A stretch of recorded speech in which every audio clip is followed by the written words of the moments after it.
Hello, welcome to Mental Health Now. I'm Kim McDevitt with MHA of Lancaster County. Today's topic is mental health in the workplace. Today we have with us Dr. Michael Diller. Dr. Diller is a licensed psychologist and director of WellSpan Employee Assistance Program, EAP. Great, nice to be here. Yeah. Thank you. We have Leslie Wireback, and Leslie is the owner and coach at Wireback Consulting and president of Lancaster Society for HR Management. Hi, Thanks Leslie. for having me. And Chris Wenden, and Chris is the executive director of Advoz, Mediation and Restorative Practices. Hello. It's great to be here. Thank Kim. you for joining us today. So mental health has been on the forefront of conversation through the pandemic, but especially now in the workplace. So thank you so much for joining us in this very important conversation. Do you think there's been an increase in employees experiencing mental health challenges since the pandemic? We'll start with you, Dr. Diller. Yeah, sure. Yeah. So I absolutely 100% think there has been a significant impact on everyone's mental health and well-being. Numbers through 2020 were that anxiety rates throughout the United States were tripled where they were same time in 2019. And depression rates were 4 times greater than where they were back in same time in 2019. And you now look at that, so that was through 2020 and into 2021. Now we're in 2022, and you think about the cumulative impact of the pandemic, I call it the pandemic storm that was kind of slow moving and rapidly changing, but yet there were so many other storms that unfolded during the last 2 years. Right, So it's the right. cumulative impact, and there is a significant toll on everyone's well-being. I attended a presentation not that long ago, and they were talking about Americans, 90% of Americans' mental health has been challenged in some way throughout this pandemic. And I think if we only look in the mirror, it's really 100% of us. And Right, that's so, exactly right. and it's all ages, and everyone has a unique story to live and tell, but it's impacting even our youngest generation. Actually, the hardest hit generation is the Gen Z group, our youngest generation. We have a national mental health crisis right now for children. 140,000 children lost a primary or secondary caregiver through the pandemic. So there's a cumulative impact, and what we do know about this pandemic storm is that even when we level set COVID-19, which we are now seeing some of that light right now, the lingering effects of the trauma related to what we've all endured collectively and uniquely in our own stories will last weeks, months, and years later. It's interesting because when we look at the long-term COVID effects, we often refer to COVID brain, right, or COVID fog. And, it struck me the other day that it could be that COVID fog is related to stress, right? So we're experiencing stress.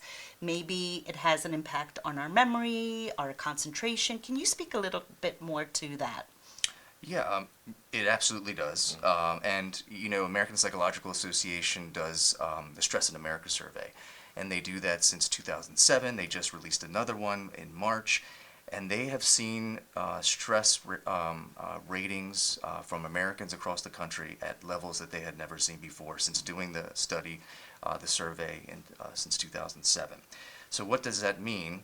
So it's not just the pandemic. So we're coming into where we are now. Now it's the economy, it's inflation, it's the Ukraine situation, and all of those kinds of things that stir the uncertainty that we know fuels anxiety and all the other stressors. And sometimes we go through life and we just kind of keep our heads down. We're trying to take care of ourselves, take care of our families, do the best we can, and we don't even realize the impact. Right. We just keep right. going. Yeah. But there is an impact. You cannot not be impacted by what has happened in the last 2 years.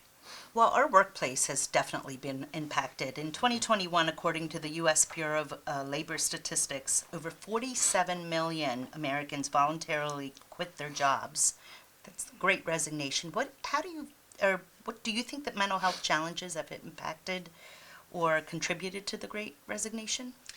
Yes, they definitely have. I think in some situations, employees realized that their employer wasn't supporting or recognizing their own individual challenges that they were facing, so they just simply resigned. Some of them resigned without having another position in place, either based on that lack of recognition or to take a break so that they didn't burn out. You know, some people unfortunately did experience burnout, and then that's what led to their resignation, but some did it as a preventive measure.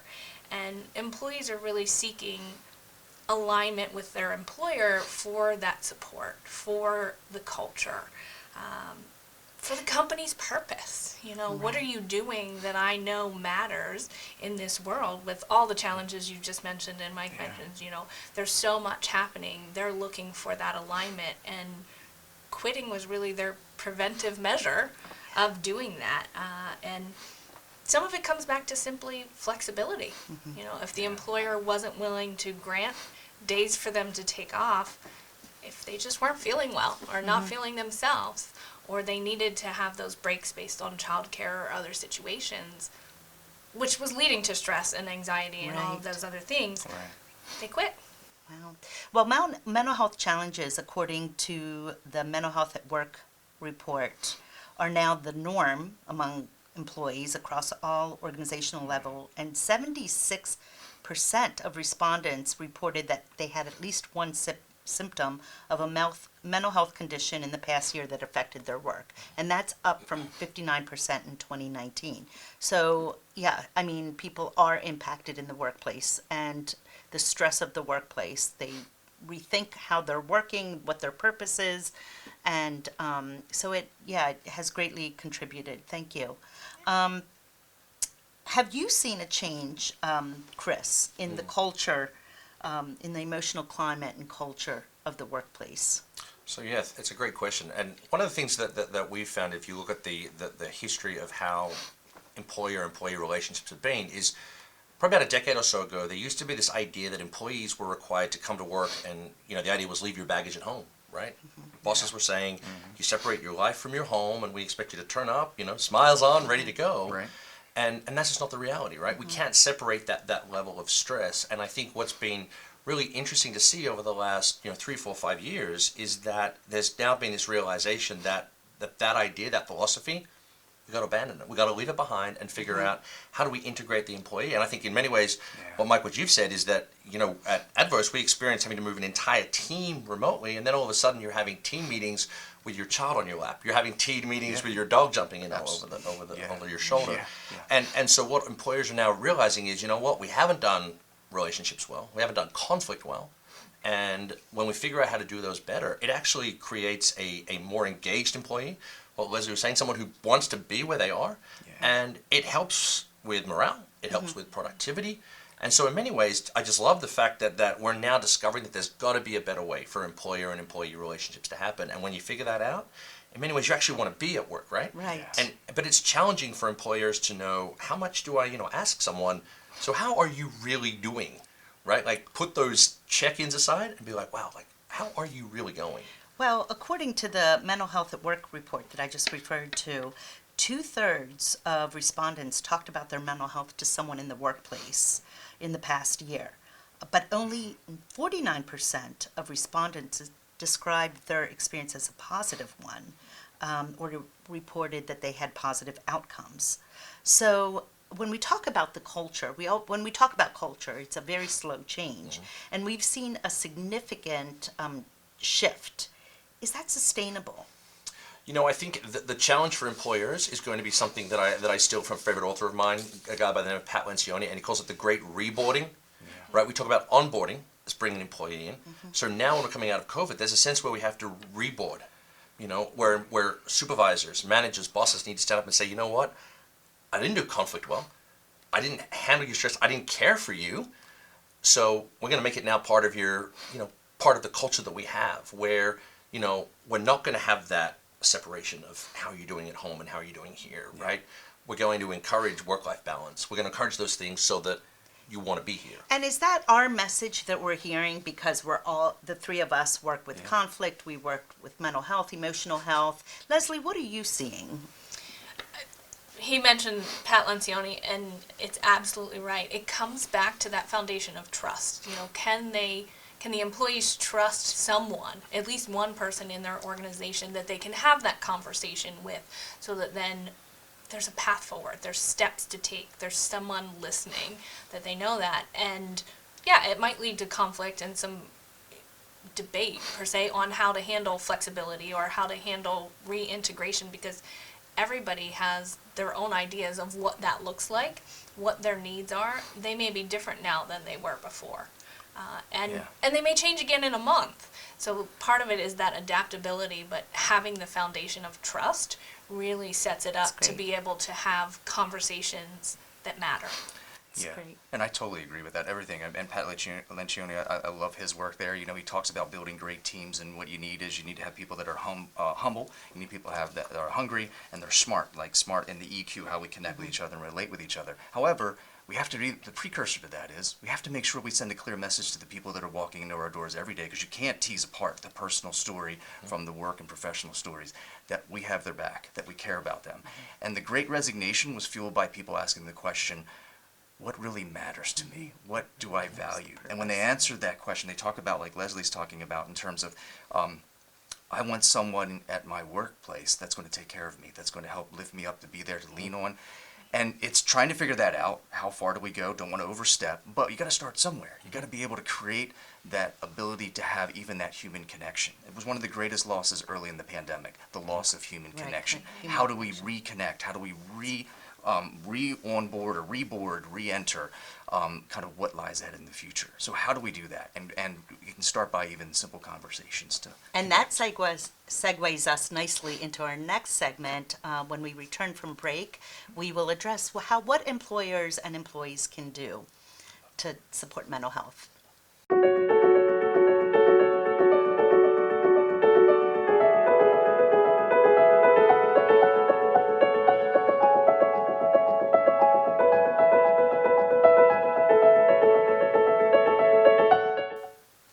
Welcome to Mental Health Now. Today's topic is mental health in the workplace. So we ended the last segment talking about the culture and the changes in the workplace. What are the benefits for employers and managers to support mental health at work?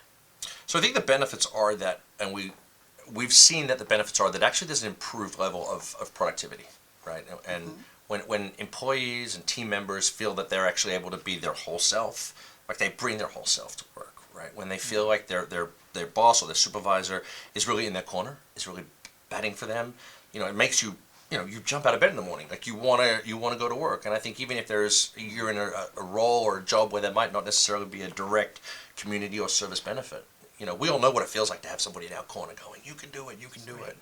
And then it makes those times when life isn't going well, right? You've already able to have those relationships with your boss or your manager, where you can say, look, I know this isn't my greatest work, but as we talked about 20 minutes ago, my kid's been up vomiting all night, and my head's not in the game, and there becomes that sense of mutuality, of empathy and understanding. But I think it's a challenge for employers to understand how to see things, right, with different lenses, how managers to see things with trauma lenses on. And that's why, we spend a lot of time training people, through conflict, culture, and communication classes, which we run, to view conversations with trauma lenses on, to actually listening, not listening for when the other person stops. So there's great benefits, but it takes a while to get there. Right, so the culture change comes from education, support, trust. So what can you, in terms of the benefits to an employer or manager? The benefits are, with that supportive culture, just what he was saying, you end up having a more productive employment relationship. The employee's happier, the employee's willing to give more because they know they're being supported there.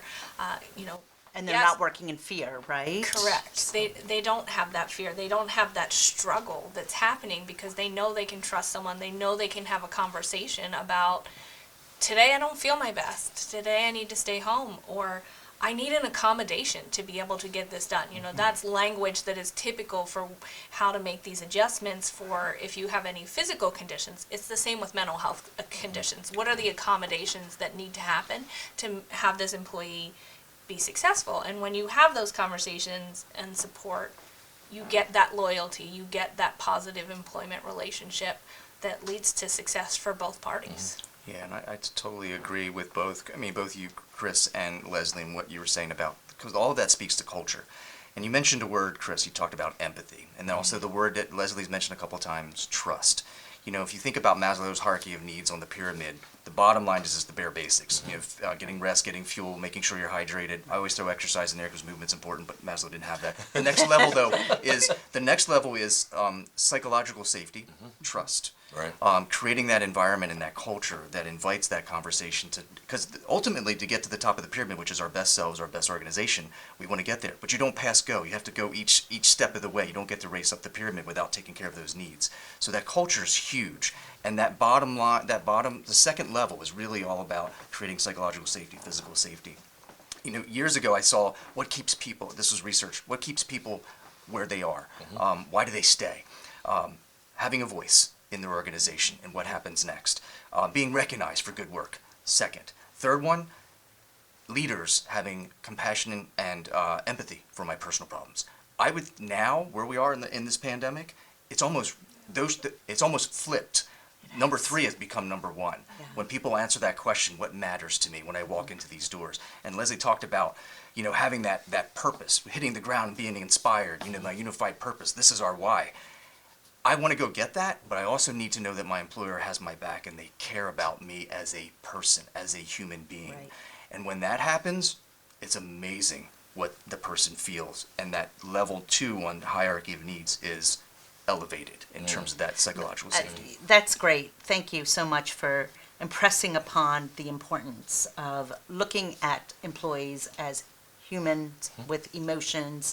But there's that debate, right? So employers are very systematic and automated in their thinking, right? Oftentimes, and what will their challenges be to implement change?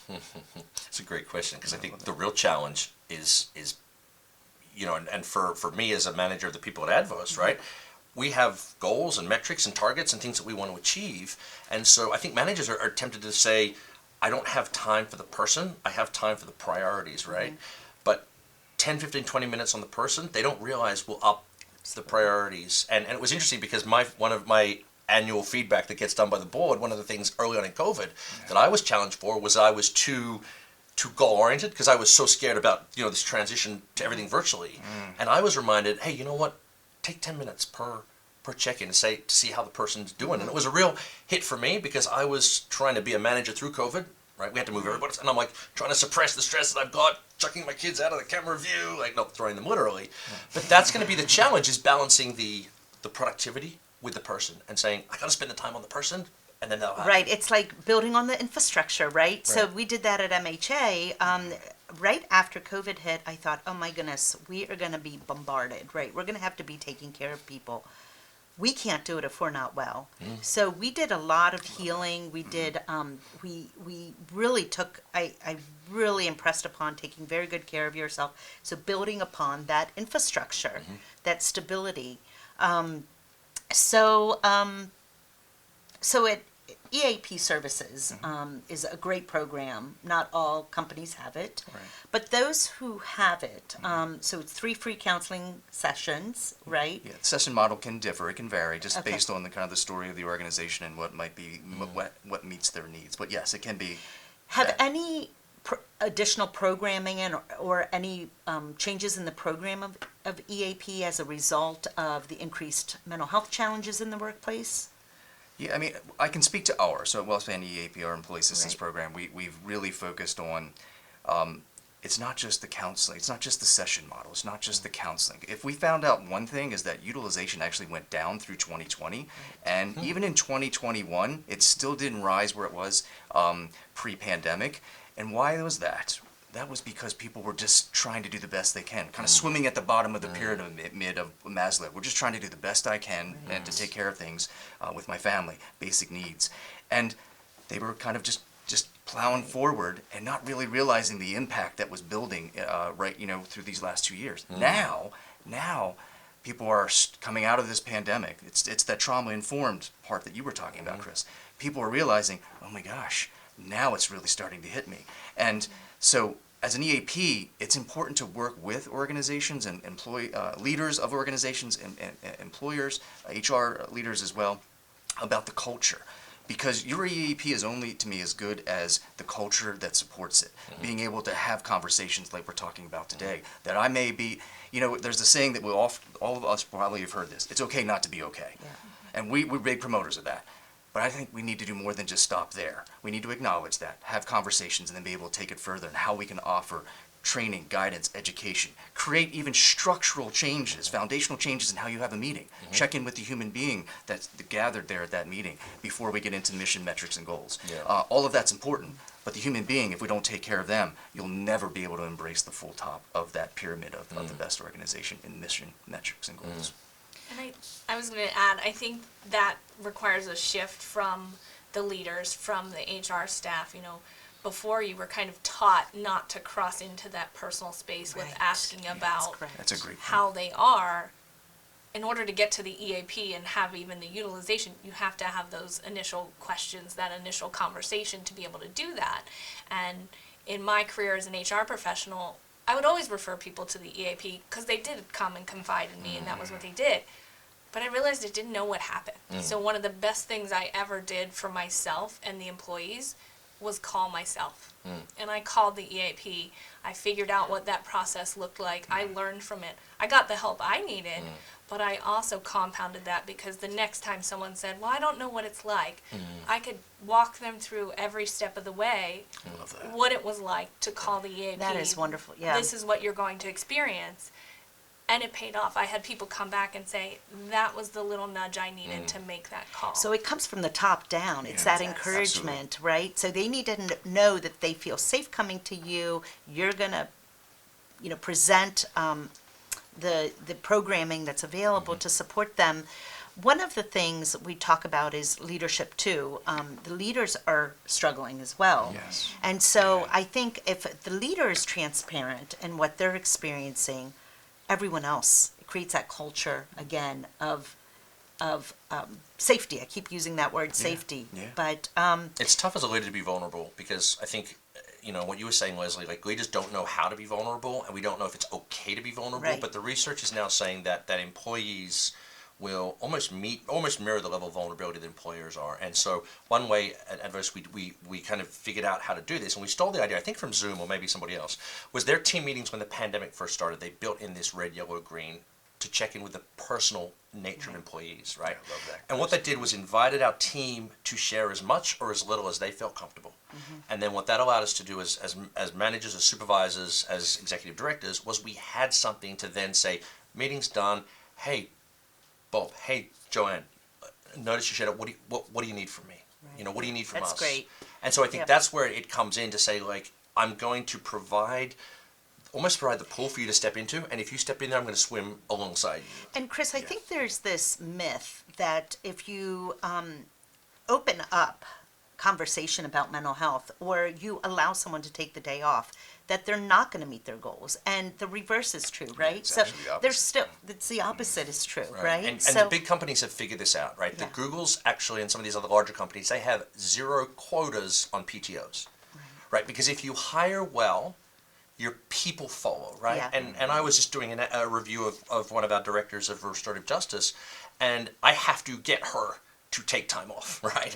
Right. And so one of the things I said is I also have to lead in that way. Like I have to take my time right. off to take care of Yes, myself. You're right. And then my team will follow, right? If they see a leader or a manager who never takes time off, it's unhealthy. Right. It's so unhealthy to do. So that leads us into what can employees do to advocate for themselves? Yeah, that's a great question. And I think for the employees, I really do think that. Like there shouldn't be this like I've banked more days off than you have, Yeah. right? And I think that's one thing, right? We've moved away from that. I think the other challenge is decide what your boundaries are and have open conversations. And this is where conflict gets challenging because one of the things I say as a leader and my team follows is I won't schedule meetings at family dinner time. Right now, if I have to be somewhere, that's different. But every now and then. But the people will follow, right? Don't do meetings back to back, right? Take care of yourself. Build in like time, and I think those are really some of the ways that you can do it. Like be responsible for your own conflict. And again, I understand, and that's why I think we're still in business because teaching people how to do conflict Right. is a difficult thing to do. And so we want people to understand like when you can do conflict well and conflict in a healthy way to say, boss, I can't do that because that's the time I'm going to spend with my family. And if they If they don't agree with that, well, hello, great resignation. Goodbye. Like, you've Yeah, lost a key right, person. right. And I always look at my team, and I want them to know that I don't schedule it, and I won't call them at dinner time, because Yeah. that's our mutually agreed idea. So employees can really advocate for themselves by learning how to do conflict well, by sharing, if they have that boundaries, sharing what, and almost, it's difficult, but holding each other accountable. Right. That's Right. exactly right. Yeah. Yeah.